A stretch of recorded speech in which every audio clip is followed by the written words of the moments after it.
Introduction: The Forgotten Art of Loving Yourself. There comes a moment in almost every woman's life when she stands in front of the mirror, not really looking at her reflection, but searching for a version of herself she no longer recognizes. It might happen quietly in the early morning as the world is still asleep, or in the late hours of the night when the house finally goes silent. In that moment, the question rises slowly, almost like a whisper: when did I forget how to love myself? For many women, this question is not sudden. It is the result of years of giving, sacrificing, shrinking, adjusting, pleasing, enduring, and surviving in a world that constantly demands more and gives less in return. The truth is painful yet liberating at the same time. Most of us were never taught how to truly love ourselves.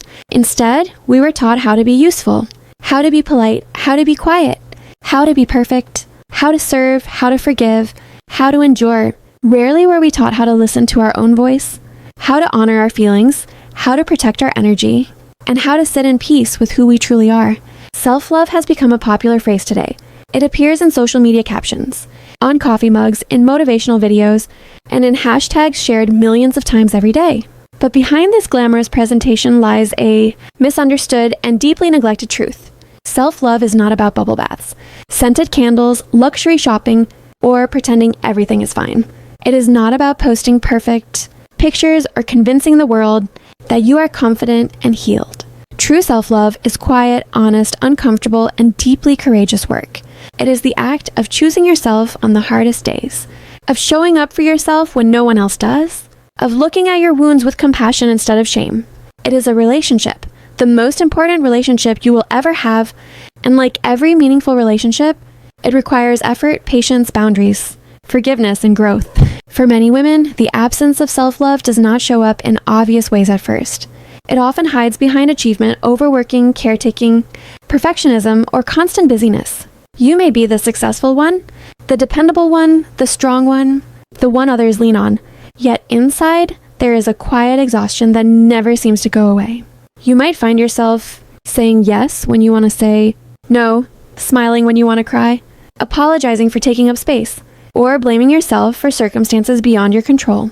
You might constantly question your worth, your body, your choices, your voice, your personality, and slowly, over time, you begin to believe that you are simply not enough, not beautiful enough, not smart enough, not thin enough, not good enough, not worthy enough.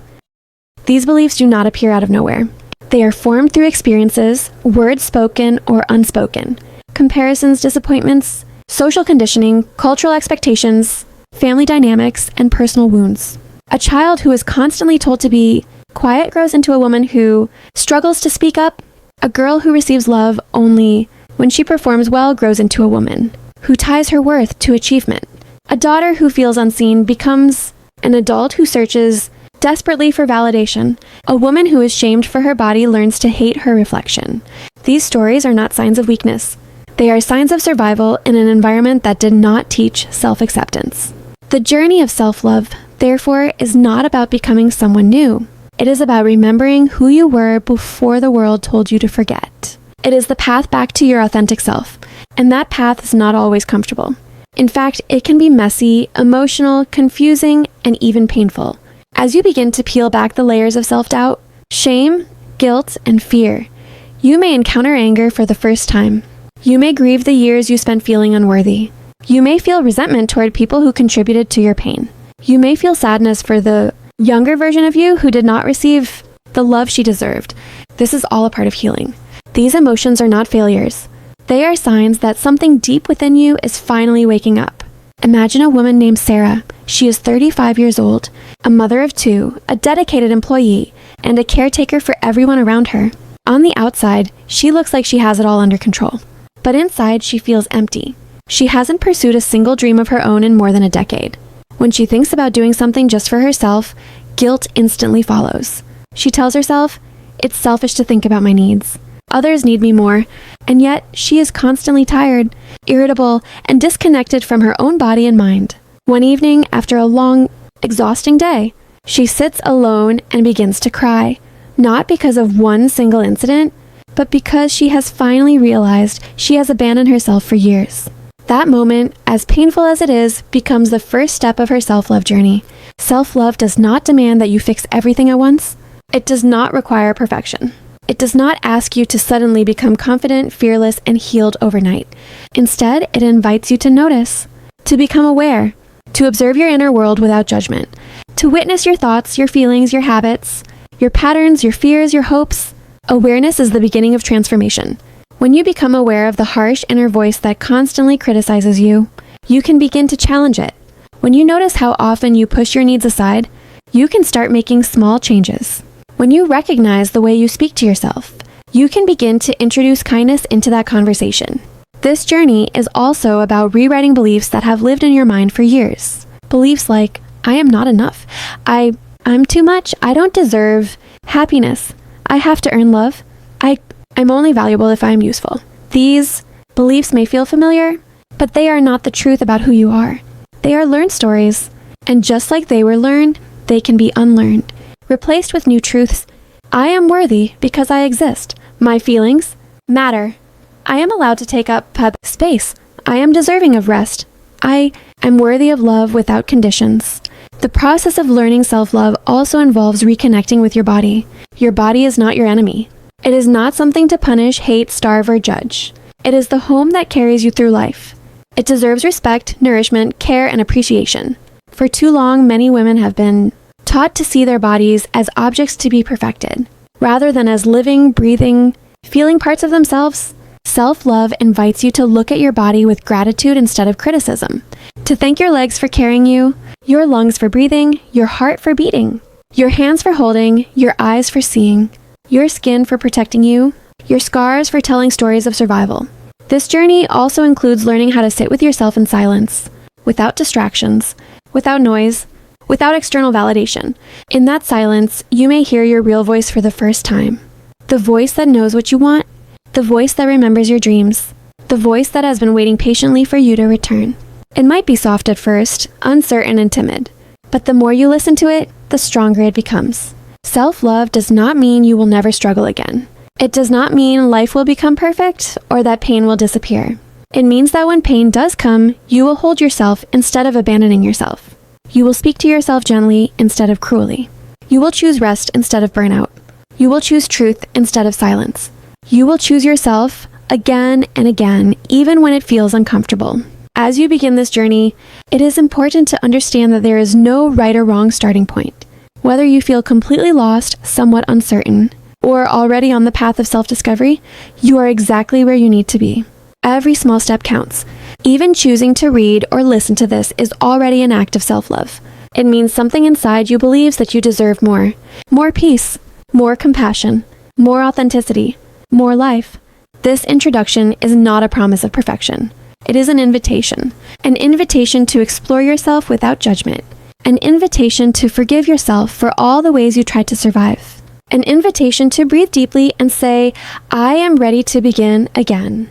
And with that simple intention, your journey into the forgotten art of loving yourself truly begins. If you're ready, we now turn the page, not to become a different woman, but to finally meet the woman you have always been waiting to come home to.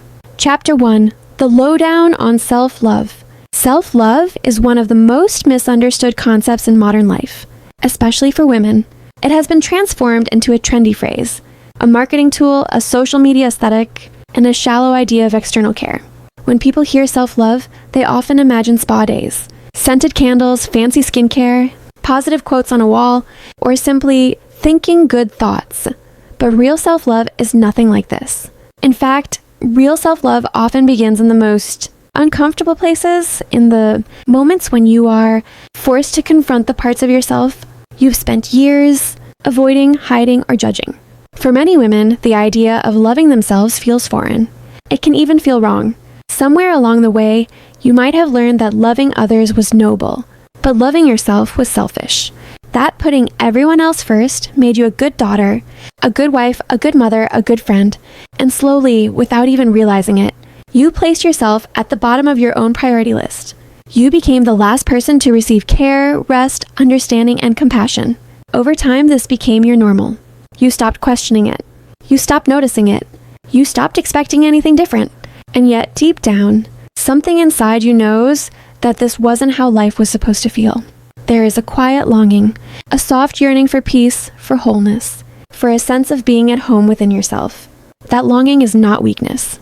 It is truth. It is the inner voice that has never stopped trying to guide you back to yourself. Self-love begins with awareness. Awareness of the way you speak to yourself. Awareness of the thoughts that loop through your mind when you make a mistake. Awareness of how often you dismiss your own emotions while honoring everyone else's. Awareness of the tiny ways you abandon yourself. Every single day, the skipped meals, the ignored exhaustion, the silence when you want to speak, the forced smile when you want to cry, the agreement when your heart says no. Think about the voice in your head for a moment. Is it kind? Is it patient? Or is it sharp, critical, demanding, and cruel? Would you ever speak to a child or a friend the way you speak to yourself? And if the answer is no, then why do you accept it from within? That inner voice did not magically appear. It was shaped by experiences, by words spoken over you, by expectations placed upon you, by comparisons, by disappointments, by fear, and by survival. And now it has become so familiar that you mistake it for reality. A woman named Emily grew up in a home where love came with conditions. She was praised when she performed well and ignored when she failed. Mistakes were not learning opportunities. They were evidence of her being not good enough. As an adult, she became a perfectionist. She worked endlessly, achieved great success, and was admired by others. But inside, she lived with constant anxiety. Every small mistake felt like proof that she was about to be abandoned.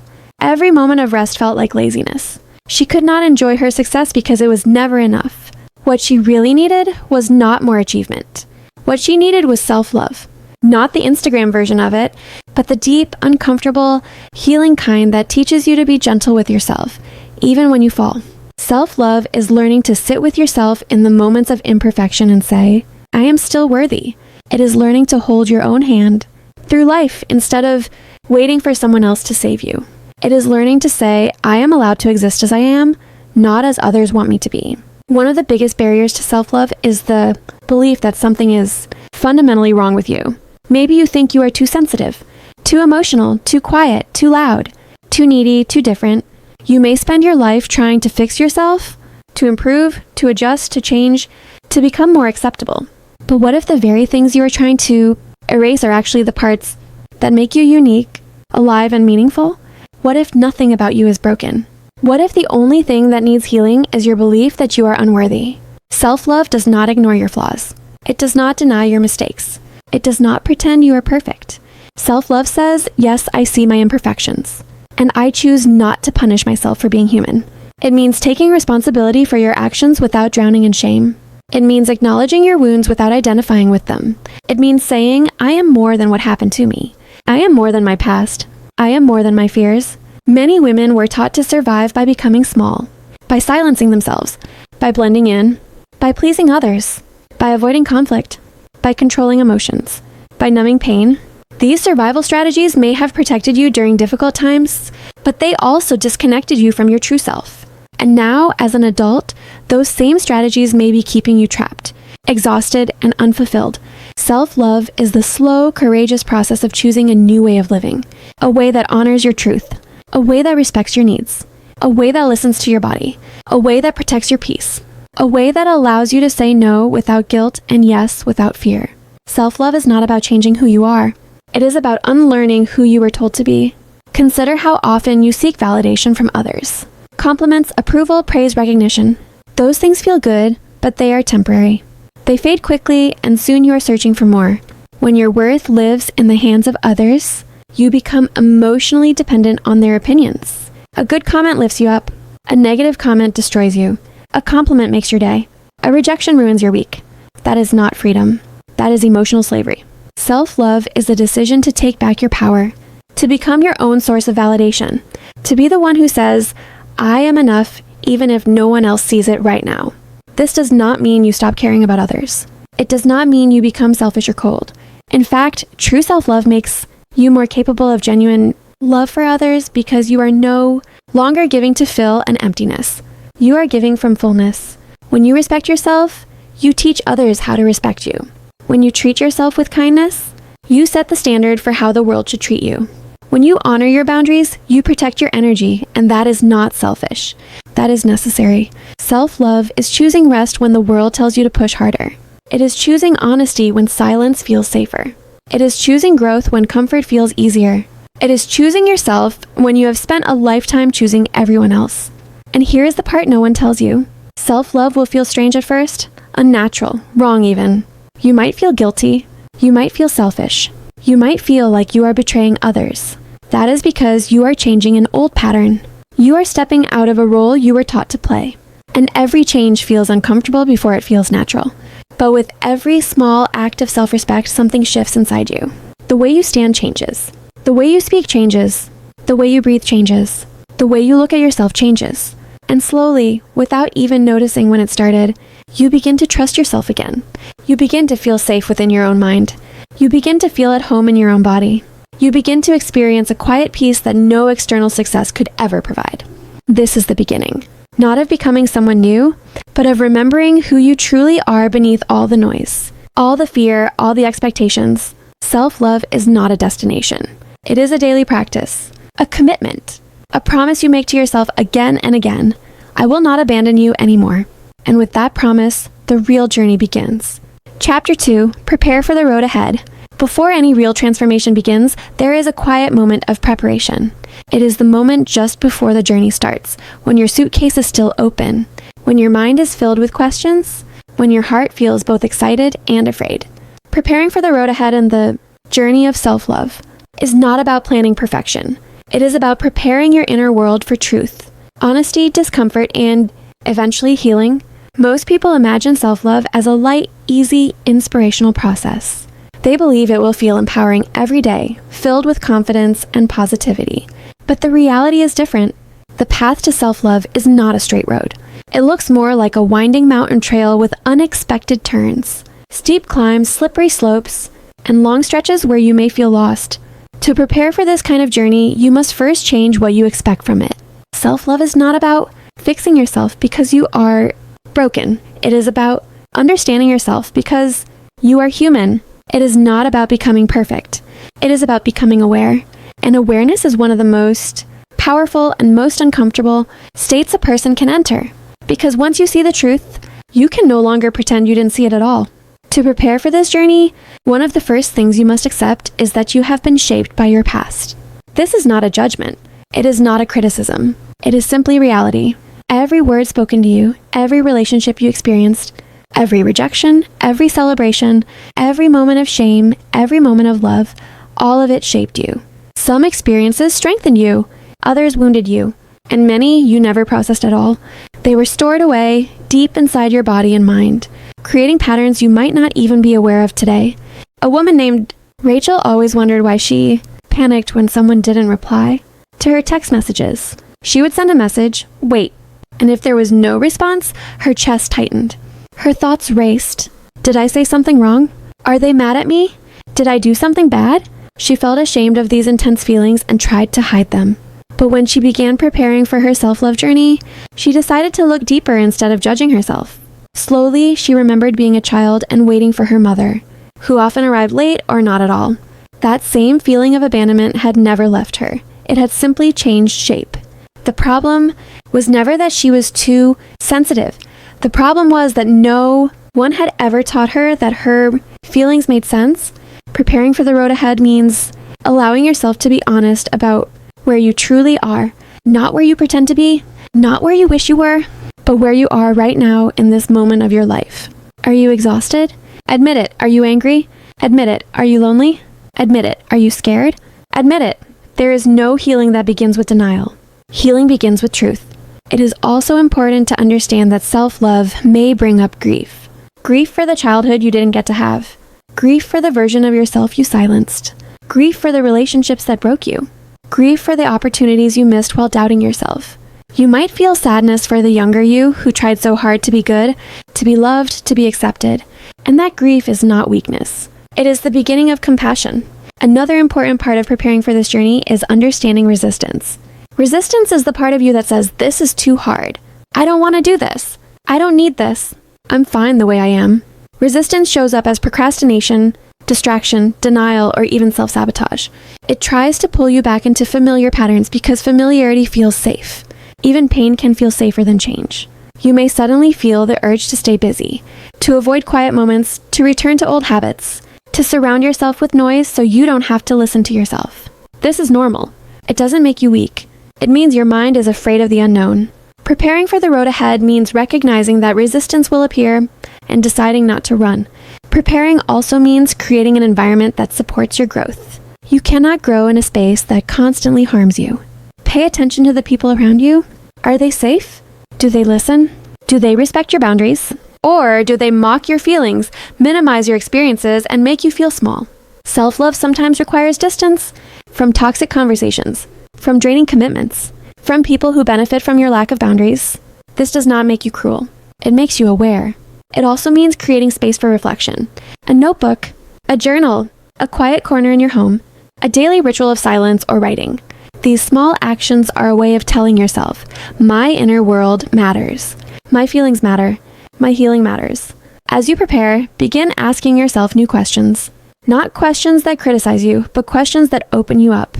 Who am I when I'm alone? What am I afraid to admit about my life? When do I ignore my own needs? Where did I learn to distrust myself? What parts of me have I been hiding from the world? These questions are not meant to hurt you.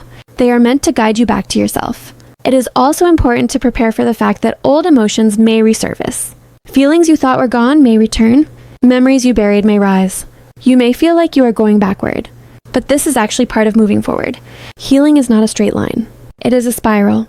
You revisit old pain from a new level of awareness, and each time it has less power over you. You may need support on this journey. Self-love does not mean doing everything alone. It may mean seeking therapy, talking to a trusted friend, joining a healing community. Reading, listening, learning, asking for help is not weakness.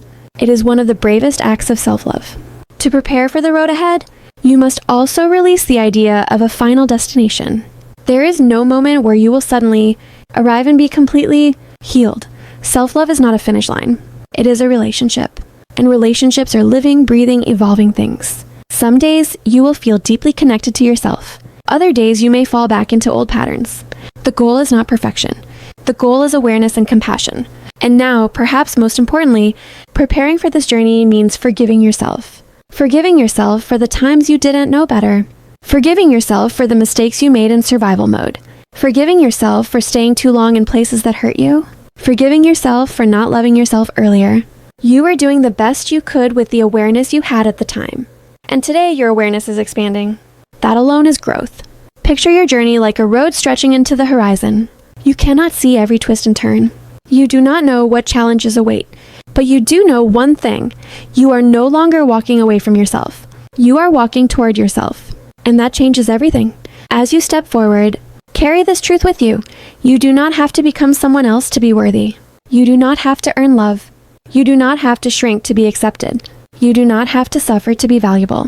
You are already deserving of love, simply because you exist. Preparing for the road ahead is the act of saying, with honesty and courage, I am ready to meet myself again. Even the parts I don't yet understand. Even the parts that scare me. Even the parts that hurt. And with that decision, you take your first true step into self-love.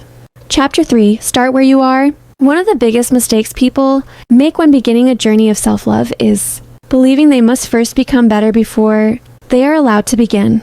They tell themselves they must be more confident, more disciplined, more healed, more motivated, more together. They say, I'll start loving myself when I lose weight, when I stop overthinking, when I become more successful, when I'm strong enough.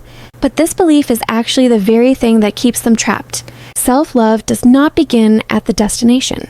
It begins exactly where you're standing right now, with all your fears, flaws, confusion, and pain included.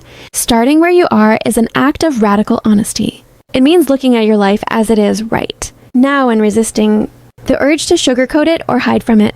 It means acknowledging the habits that hurt you, the thoughts that damage you, the relationships that drain you, the patterns that repeat over and over again.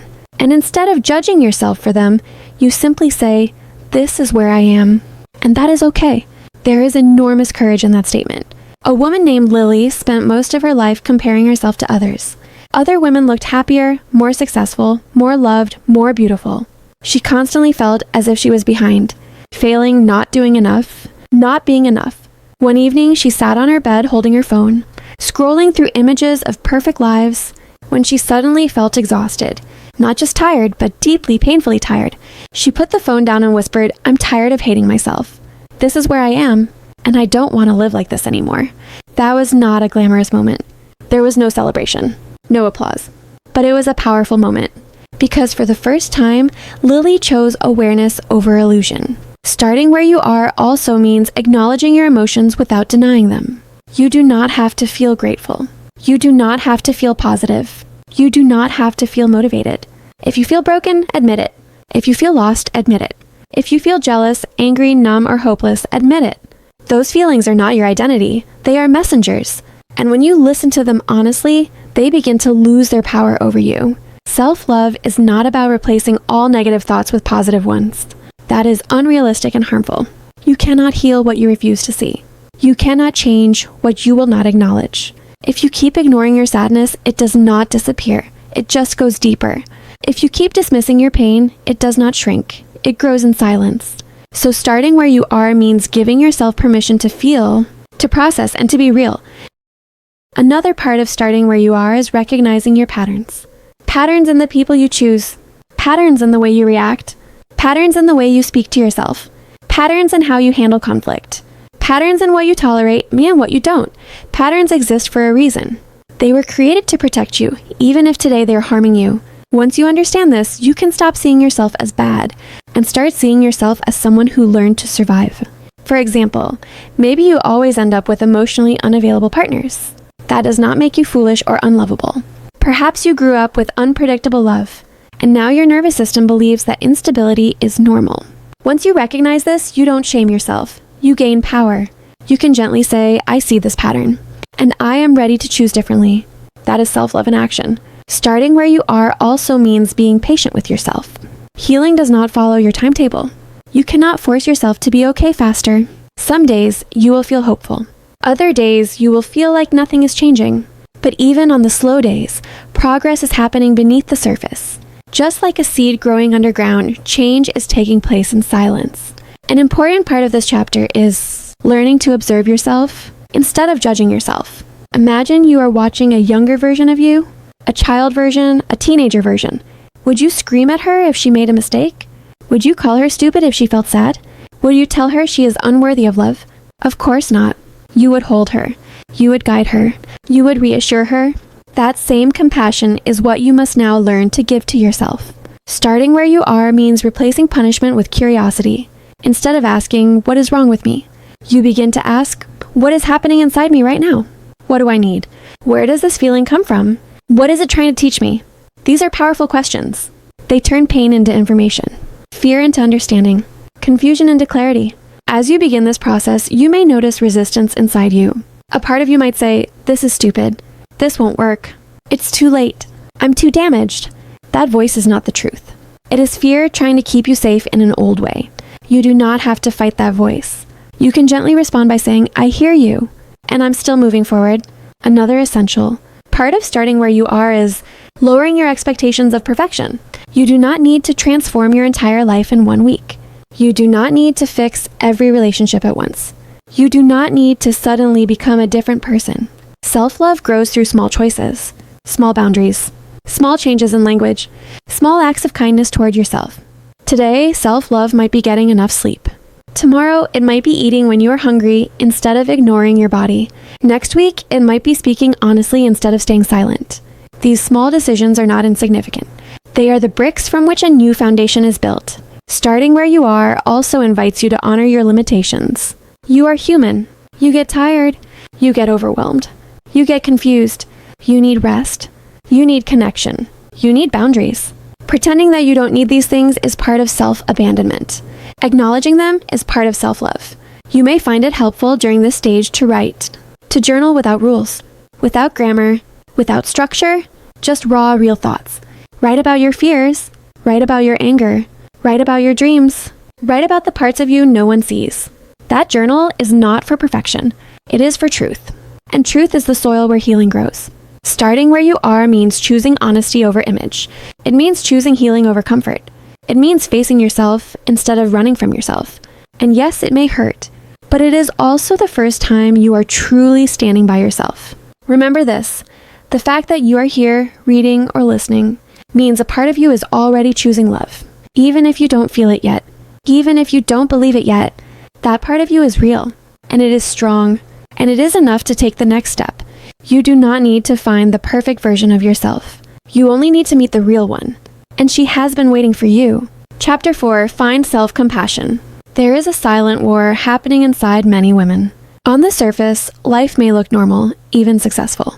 But inside, there is a constant voice, sharp, cruel, impatient, pointing out every mistake, every flaw, every shortcoming.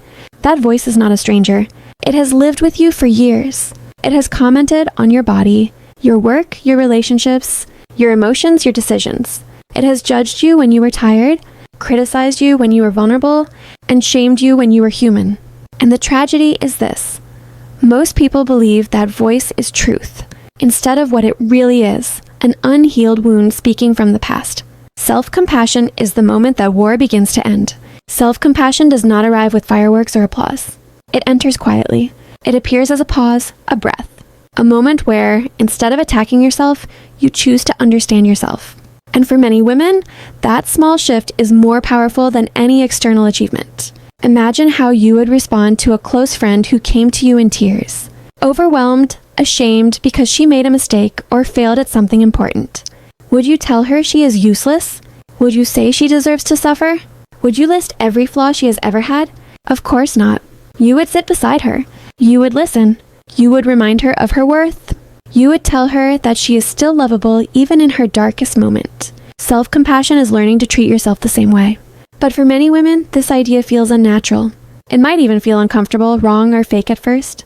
That is because you are not taught to hold yourself with kindness. You are taught to be strong, to push, to survive, to ignore your pain, to move on quickly. Somewhere in your life, you probably learned that being hard on yourself was the same as being disciplined, and being kind to yourself was the same as being weak. But self-compassion is not weakness. It is courage. It takes strength to look at yourself with open eyes and still choose love. A woman named Claire spent years battling an eating disorder. Every time she looked in the mirror, disgust washed over her. No matter how much weight she lost, it was never enough. She punished her body with harsh routines and cruel words. One evening, exhausted and defeated, she placed her hand over her heart and whispered, "I am tired of hurting you." She didn't fully believe it. But that one gentle sentence planted a seed. Over time, that seed grew into compassion. She began to eat when she was hungry. She began to rest when she was weak. She began to touch her body with care instead of hate. That is the power of self-compassion. Self-compassion begins with awareness, becoming aware of how harsh your inner dialogue really is. You might hear thoughts like, "Why are you like this? You always mess up." No one would love you if they really knew you. Try harder. Do better. Be more. When you notice these thoughts, instead of agreeing with them or suppressing them, you gently say, "That is pain speaking, not truth." The next step is replacing criticism with understanding. Instead of saying, "I'm so stupid for feeling this way," you can say, "This is a difficult moment for me. My feelings make sense." Instead of, "I always ruin everything," you can say, "I made a mistake, and I am still worthy of love and respect." These statements may sound simple, but they have profound power. They rewire the way your brain responds to suffering. Another important part of self-compassion is accepting imperfection. You are not meant to be flawless. You are not meant to get everything right. You are human. Humans fail. Humans feel lost. Humans stumble. Humans learn. Self-compassion does not deny these truths. It embraces them gently. It says, "Even in my mess, I am still worthy." You may notice that when you are compassionate with yourself, something shifts in your body. Your breath deepens. Your shoulders relax. Your heart softens. Tension that you have been carrying for years begins to dissolve. Because your body finally feels safe with you. And that safety is what allows healing to begin. Self-compassion also allows you to process emotions instead of avoiding them. When you stop judging yourself for feeling sad, you give sadness permission to move through you. When you stop shaming yourself for feeling angry, you can understand the boundaries that were violated. When you stop ignoring your fear, you can see the wounds that need care. Emotions are not your enemies. They are guides, and self-compassion is the guide that helps you understand them. An exercise that many women find powerful is to write a letter to themselves, not from their critical voice, but from a compassionate, loving one. Imagine you are writing to your wounded inner child, the one who felt unseen, unheard, unlovable. You might write, "I am sorry I didn't protect you. I am here now. I will listen to you. I will love you even when you struggle." You no longer have to earn your worth. You are enough simply because you exist. These words may bring tears, and those tears are not weakness. They are release. Self-compassion also requires that you let go of the idea that suffering makes you stronger. Society often glorifies pain. It praises endurance. It romanticizes struggle. But suffering is not a badge of honor. You do not need to hurt yourself to prove your worth. You do not need to endure cruelty from others or yourself to be valuable. Self-compassion is choosing healing over punishment. You may also realize that self-compassion changes your relationships. When you stop judging yourself so harshly, you also stop judging others so harshly. You become more patient, more understanding, more empathetic. Not because you are trying to be, but because your heart has softened. That is the ripple effect of self-love. Another important truth is that self-compassion does not mean you make excuses for unhealthy behavior. It does not mean you ignore responsibility. It simply means you hold yourself accountable without hate. You can say, "I made a poor choice," without saying, "I am a terrible person." You can recognize change is needed without destroying your self-worth in the process. That balance is what real growth looks like. Practicing self-compassion is a daily act. Some days it will come easily. Other days, your old voice will return loudly. And when it does, that is not failure. That is a reminder to return again and again to gentleness, to choose kindness one more time, to try again without shame. Eventually, through practice, self-compassion becomes a natural response instead of a forced one. You begin to feel it in moments of stress, in moments of insecurity, in moments of doubt. Instead of collapsing into self-hate, you move toward yourself with curiosity and care. And in that movement, you discover something unexpected. The part of you that was always deserving of kindness was never gone. It was just waiting for you to finally show up. Self-compassion is not a destination. It is a relationship with yourself. And the more you practice it, the deeper, stronger, and more peaceful that relationship becomes. From this space of compassion, real transformation can finally begin. Chapter 5, Release Self-Doubt. Self-doubt is one of the quietest yet most powerful forces that controls a woman's life. It doesn't always scream. It whispers.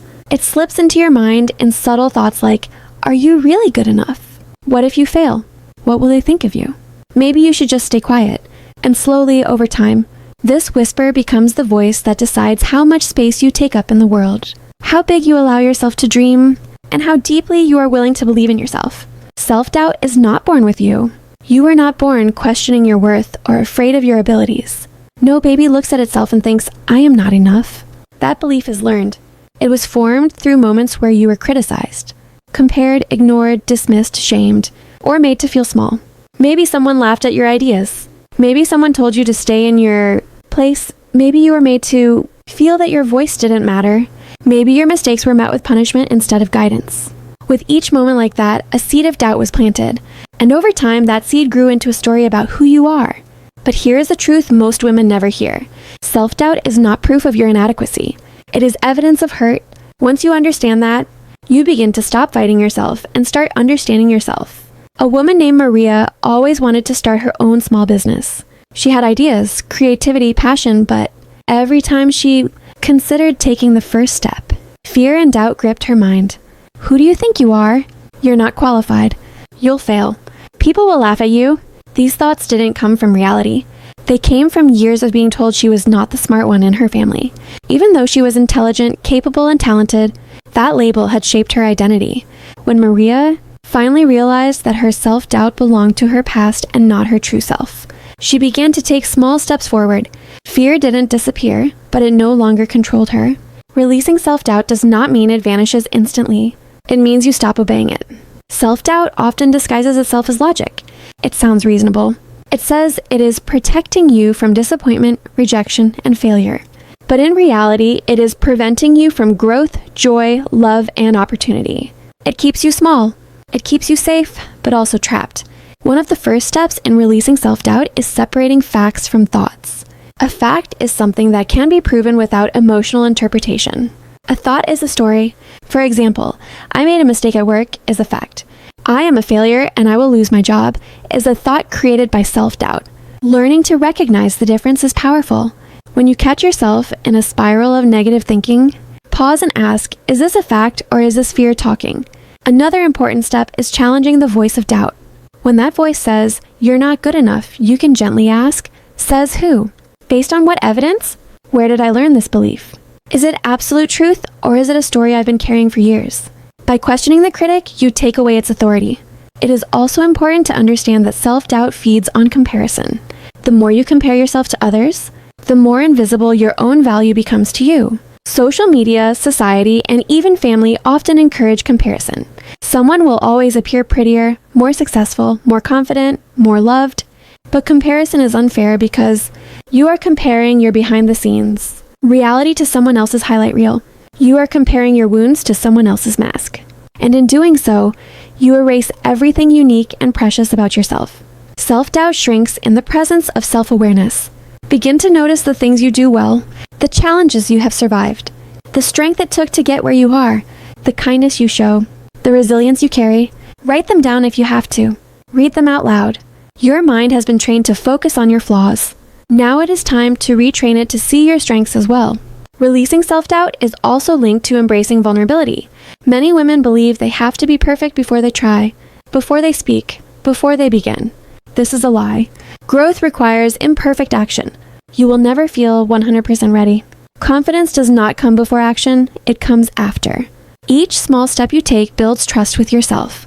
Each risk you take, even if it does not go perfectly, is proof of your courage. Think about a small child learning to walk. They fall again and again. They do not sit on the floor and say, "I am bad at this. I should give up." No, they try again. They wobble. They fall, they rise. And eventually they walk. That is not because they are special. It is because they do not yet doubt themselves. They trust the process of growth. You can relearn that trust too. Releasing self-doubt also involves changing the relationship you have with failure. Failure is not evidence of worthlessness. It is evidence of effort.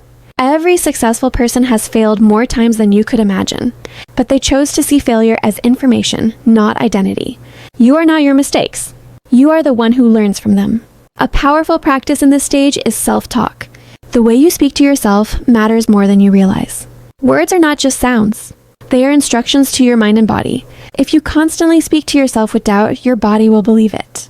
But if you start introducing words of encouragement, even when you don't fully believe them, something shifts.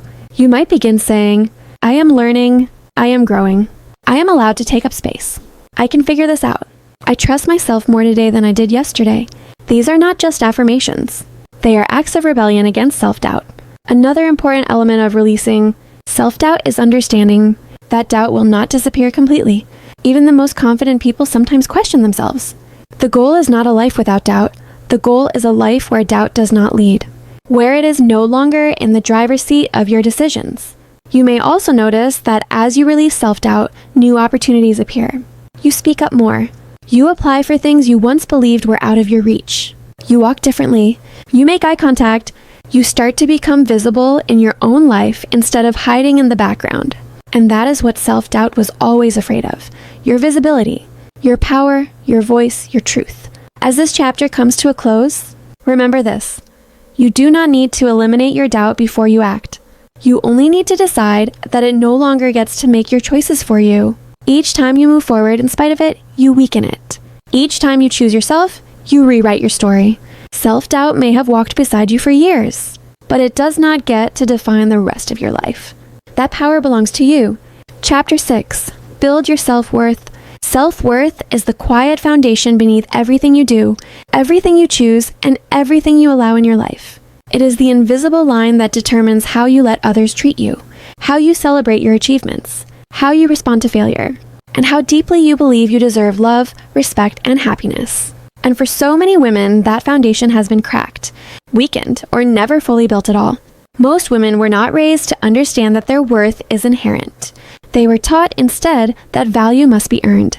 Earned by being good, by being obedient, by being attractive, by being successful, by being selfless, by being useful, by being quiet, by being accommodating, by sacrificing themselves for others. And because of this, self-worth became conditional, temporary, fragile, dependent on approval. But true self-worth does not come from what you do. It comes from who you are. Self-worth is not built by external validation. It is built by self-connection. Imagine a glass that has been cracked. Every time water is poured in, it leaks out. That is what happens when a woman tries to build confidence on top of low self-worth. She might receive praise, attention, achievements, love, but deep down, she does not believe she deserves any of it. So it disappears. It never truly stays with her. Building self-worth is the process of repairing that glass from the inside. A woman named Keisha spent her entire life chasing approval. From her parents, from her partners, from her boss, from strangers. When someone complimented her, she laughed it off. When someone loved her, she doubted it. When someone showed consistency, she felt suspicious. Because deep inside, she believed a simple sentence, "I am not enough." And that belief followed her everywhere. It sabotaged her relationships. It exhausted her spirit. It stole her joy. It was not until she began to intentionally work on her self-worth that her life started to change. Not on the outside first, but on the inside. One of the most important truths about self-worth is this. Your worth does not increase when you succeed, and it does not decrease when you fail. Your worth is constant. It doesn't rise or fall with your performance, your appearance, your income, your relationship status, or other people's opinions. It is already whole. But if you don't believe that, then your mind will constantly try to prove your value. You'll overwork, overgive, overthink, overexplain, overplease. And no matter how much you do, it will never feel like enough, because the problem was never your effort. The problem was the belief that you were not worthy to begin with. To build self-worth, you must begin by identifying the false beliefs you have about yourself. Ask yourself, what do I believe I must be or do in order to be worthy of love? Where did I learn that belief? Who taught me that? And is that belief actually true? For many women, these beliefs come from childhood. Maybe you were praised only when you achieved something. Maybe love was withdrawn when you misbehaved. Maybe you were compared to a sibling. Maybe you were told you were too emotional, too sensitive, too much, or not enough. These moments shape identity, but they are not definitions. They are wounds, and wounds can be healed. Another key element in building self-worth is learning to listen to your own needs again. Many women are disconnected from their basic needs because they train themselves to ignore them. Hunger, rest, emotional, safety, honesty, boundaries, affection, silence, space, creativity. They gave so much to others that they forgot how to give to themselves. Self-worth begins when you decide that your needs matter. It is the moment you choose to go to sleep instead of staying up to prove your dedication. It is the moment you eat because you are hungry, not because it is time or because others are watching. It is the moment you say no without guilt. It is the moment you leave what is hurting you. It is the moment you choose honesty over acceptance. In these moments, you are silently telling yourself, I matter, and your mind is listening. Another powerful way to build self-worth is to change your environment. You cannot grow in soil that poisons you. Ask yourself, who drains me? What spaces make me feel small, invisible, or unworthy? What conversations leave me ashamed? Where do I pretend to be someone I'm not? Self-love sometimes means choosing distance. From relationships that harm you, from conversations that belittle you, from situations that constantly test your boundaries. This does not make you heartless. It means you respect yourself. It also means surrounding yourself with people who remind you of your value. Not people who flatter you, but people who support your authenticity. People who celebrate your light and hold your darkness without judgment. People who don't make you feel like you are too much or not enough. Self-worth grows in safe spaces. Another important part of this chapter is joy. Joy is not a luxury. It is a necessity. When you do things that bring you genuine joy, you are reconnecting with the most natural version of yourself. And that version of you already knows your worth. When a woman is laughing, dancing, painting, walking in nature, creating, learning, singing, or simply enjoying the moment, she is not doubting her worth. She is living it. Ask yourself, when was the last time I felt truly joyful? Not productive, not useful, not impressive, just joyful. Maybe it was when you were a child. Maybe it was years ago. Maybe it was yesterday. Your job is not to judge that answer. It is to follow it. To build more moments like that into your life. Because joy is not just happiness. It is self-worth in motion. Part of building self-worth is also learning to trust yourself again. Many women don't trust their choices, their voice, their instincts, their emotions. They second-guess everything. They ask others to decide for them. They look for permission. This happens because they were taught to doubt themselves. To rebuild trust with yourself, you must start small. Make simple decisions and honor them. Keep promises to yourself, even small ones. If you say you will rest, then rest. If you say you will journal, then journal. Each time you keep a promise to yourself, your self-trust grows. And self-trust is the backbone of self-worth. Another layer of self-worth is self-forgiveness. You cannot build yourself on top of guilt and shame. You must forgive the person you were when you didn't know better. You must forgive the choices you made when you were afraid, young, wounded, or lost. Holding on to self-blame only reinforces the belief that you are unworthy. Forgiveness breaks that cycle. Forgiveness does not mean what happened was okay. It means you choose peace instead of punishment. As you build self-worth, you may notice changes in your relationships. Some may become stronger, others may fall away. This is natural. When you begin to see your value, you no longer tolerate what dishonors it. And while that can be lonely at first, it is also incredibly freeing. Building self-worth is not an overnight transformation. It is layered, it is slow, it is deep. But every day that you choose yourself, even in the smallest way, you are adding another brick to a foundation that cannot be shaken by other people's opinions, by failure, or by fear. One day, you will look back and realize you don't beg for love anymore. You don't tolerate disrespect anymore. You don't shrink anymore. You don't apologize for existing anymore. You don't trade your truth for acceptance anymore. Not because the world changed, but because you did. You finally recognized your value and decided to live as if it was true. Chapter 7, Heal Your Relationships. Every relationship you have in your life is, in some way, a reflection of the relationship you have with yourself. The way you communicate, the way you attach, the way you give, the way you tolerate, the way you pull away, the way you chase, the way you forgive, the way you abandon, and the way you stay silent, all of it is shaped by your inner world. This is why healing your relationships is not just about fixing connections with others. It is about rebuilding the connection with yourself. For many women, relationships have been a source of both the greatest joy and the deepest pain. Love, friendship, family, partnership, these connections shape identity. They are supposed to provide safety, belonging, comfort, and understanding. But when your self-worth is low, when your self-doubt is loud, and when your boundaries are weak or non-existent, relationships can quickly become places of emotional exhaustion, dependency, manipulation, resentment, and silent suffering. Healing your relationships does not begin with changing other people. It begins with changing how you show up within those connections. A woman named Tara spent years in a relationship where she felt invisible. Her partner never truly listened to her. Her needs were ignored. Her feelings were dismissed. But she stayed, not because she was happy, but because she was afraid. Afraid of being alone, afraid of starting over, afraid that no one else would love her. Deep down, she believed that if she just tried harder, loved more, gave more, stayed quieter, complained less, then one day she would finally be chosen. But that day never came.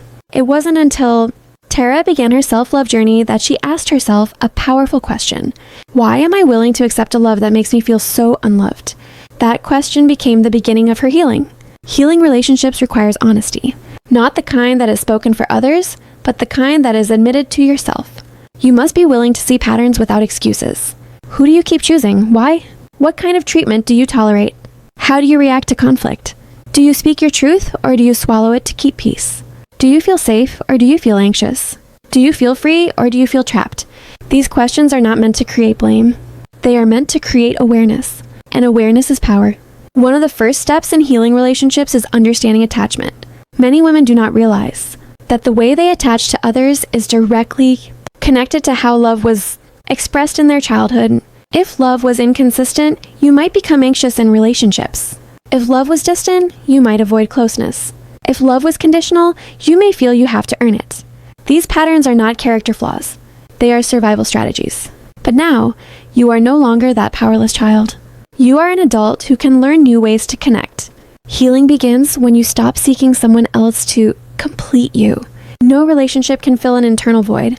No partner can heal the wounds you refuse to face. No amount of attention can fix an absence of self-love. When you enter relationships from a place of emptiness, you attach out of fear, not love.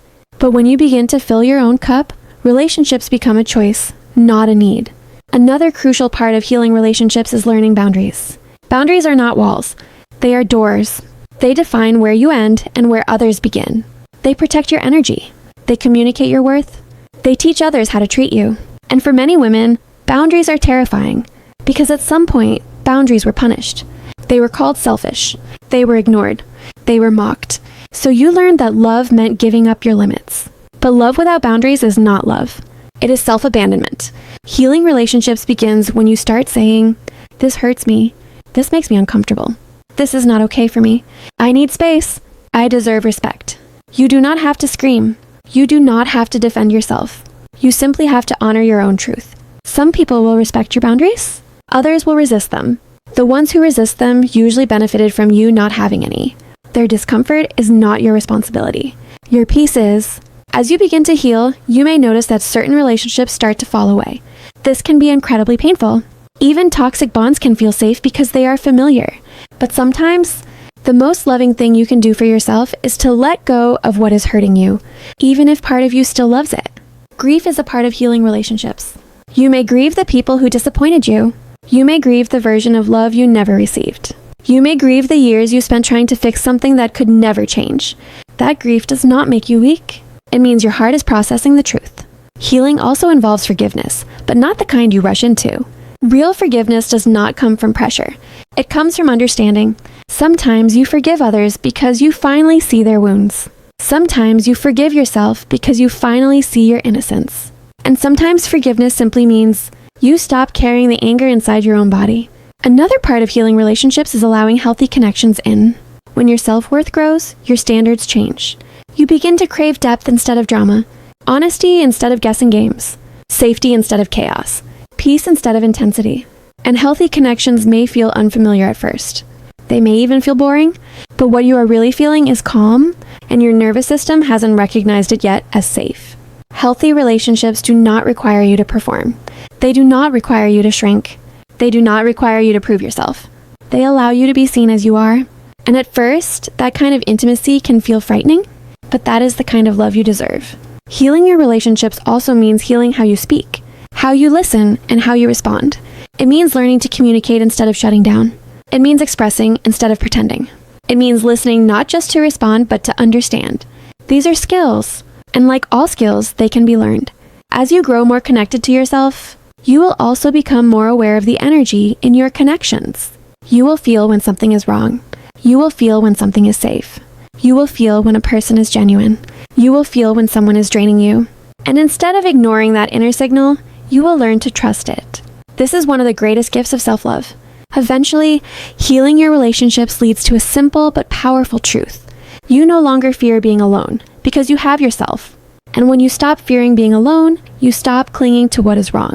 You have the strength to choose what is right for you. And from that place of wholeness, your relationships become something new. Not places of survival, but spaces of growth, support, respect, joy, and truth. Not because others changed, but because you finally did.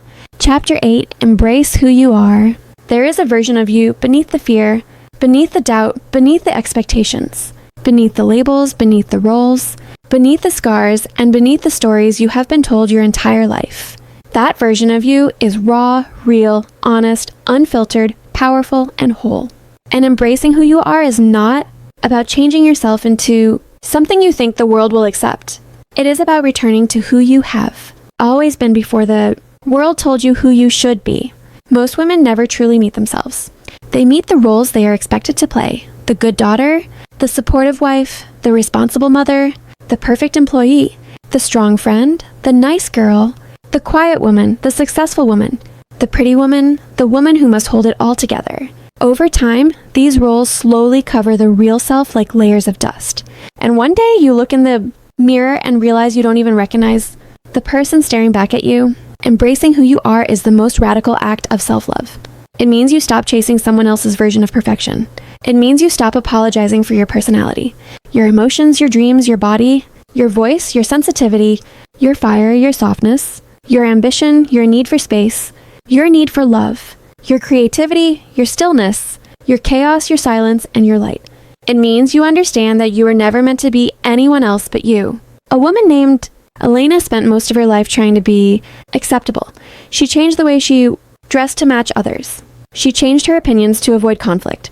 She hid her passion for art because people told her it was impractical. She silenced her emotional side because she was called too sensitive.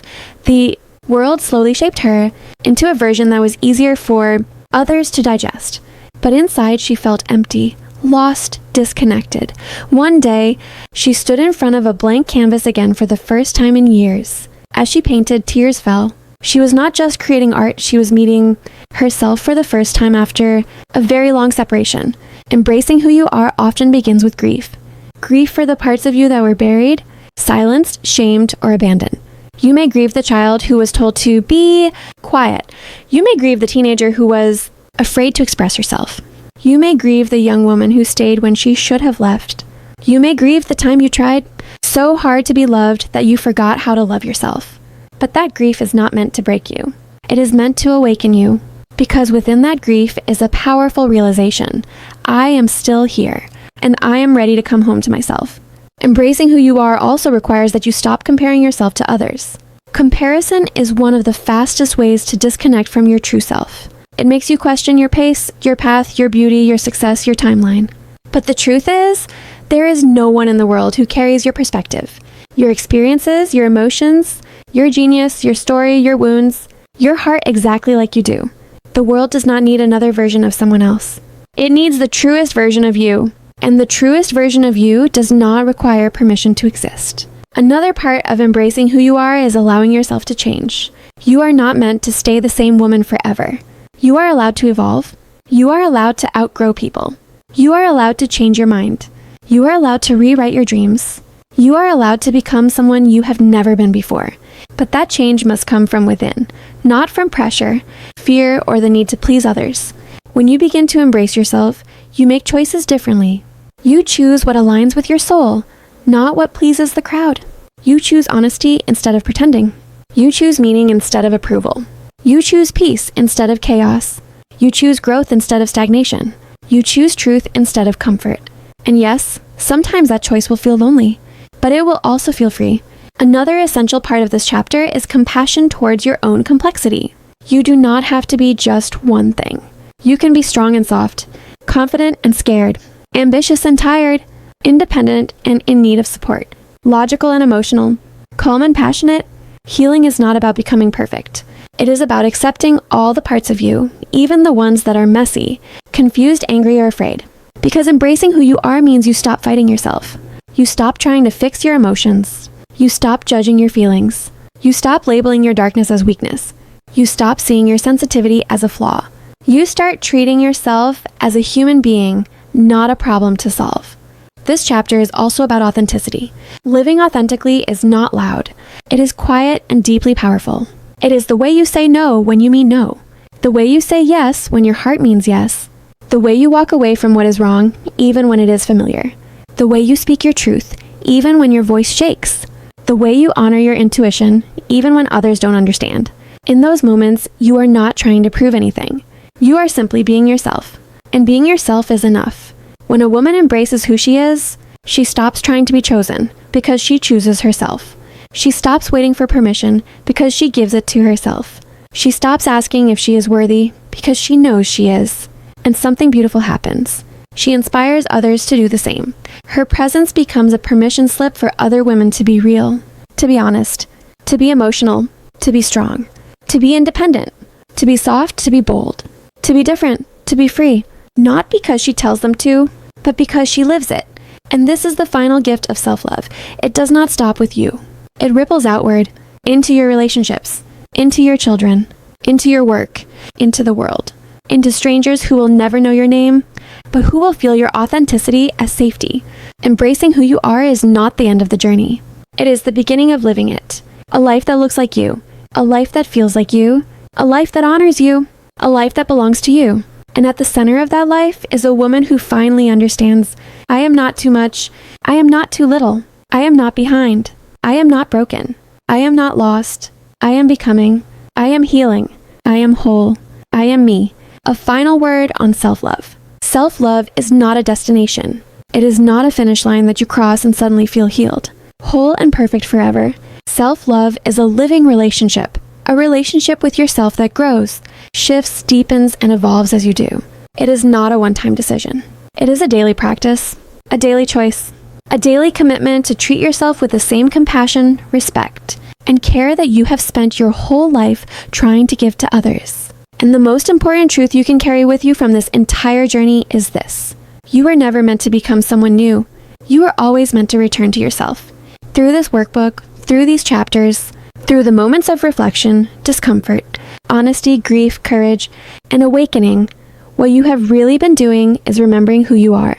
You have uncovered the lies that once lived in your mind and replaced them with truth. You have softened toward the parts of you that once felt unlovable. You have learned to sit with yourself in silence instead of running away. You have listened to your emotions instead of pushing them down. You have faced your fears instead of hiding behind them. You have let go of the need to be perfect. You have released people, patterns, and beliefs that no longer served you. You have started to speak to yourself with kindness instead of cruelty. That is not small. That is transformation. Self-love is choosing yourself when no one else does. Self-love is holding yourself when the world lets you fall. Self-love is protecting your peace instead of proving your worth. Self-love is staying true even when it costs you comfort. Self-love is believing in yourself even when you feel unsure. Self-love is being patient with your healing instead of rushing it. And sometimes self-love will be loud, bold decisions, clear boundaries, brave changes. And sometimes self-love will be quiet, rest, forgiveness, tears, and gentle honesty. Both forms matter. Both forms are sacred. Your journey is not over because the book has ended. In fact, this is where the real journey begins, not inside pages, but inside your life, in the way you speak to yourself when no one is listening, in the choices you make when no one is watching, in the moments you honor yourself even when it would be easier not to. You will still have hard days. You will still experience doubt. You will still feel fear, insecurity, loneliness, and confusion at times. That does not mean you have failed. It means you are human. The difference now is that you know how to return to yourself instead of abandoning yourself. You know how to breathe. You know how to listen. You know how to care. You know how to choose you. And that is what makes all the difference. Remember, healing is not a straight line. Some days you will feel powerful. Some days you will feel lost. But every day that you choose to stay connected to yourself, even in the smallest way, you are walking forward. You are not who you were, and you are not yet who you are becoming. You are in the process, and the process is beautiful.